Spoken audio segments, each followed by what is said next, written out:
బంగ్లాదేశ్తో చెపాక్ వేదికగా జరిగిన తొలి టెస్టులో టీమిండియా 280 పరుగుల తేడాతో ఘన విజయం సాధించిన విషయం తెలిసిందే.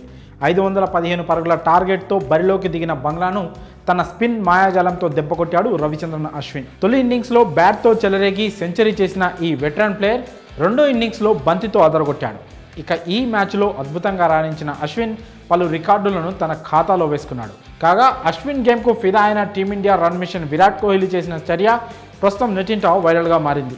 రవిచంద్రన్ అశ్విన్ బంగ్లాదేశ్పై భారీ విజయం సాధించడంలో కీలక పాత్ర పోషించాడు.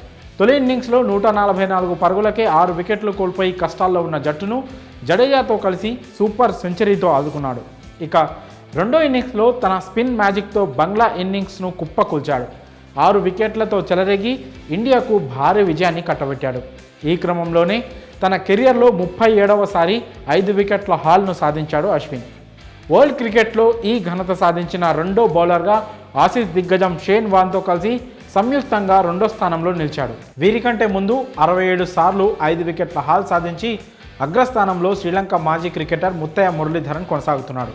ఇక ఈ విన్నింగ్ స్పెల్తో అదరగొట్టిన అశ్విన్ ఆటకు ఫిదా అయిన విరాట్ కోహ్లీ తన 2 చేతులు పైకెత్తి టేకే బౌ అంటూ అభినందించాడు. విరాట్ కోహ్లీ లాంటి దిగ్గజ ప్లేయర్ ఇలా చేయడంతో ఫ్యాన్స్ సైతం ఫుల్ ఖుషి అవుతున్నారు. ఇక ఇందుకు సంబంధించిన వీడియో ప్రస్తుతం నెట్టింట వైరల్గా మారింది. ఇక తొలి టెస్టులో అదరగొట్టిన అశ్విన్కు player of the match award కూడా దక్కింది. మరి అశ్విన్కు కోహ్లీ బౌల్డన్ చేయడంపై మీ అభిప్రాయాలను కామెంట్స్ రూపంలో తెలియజేయండి.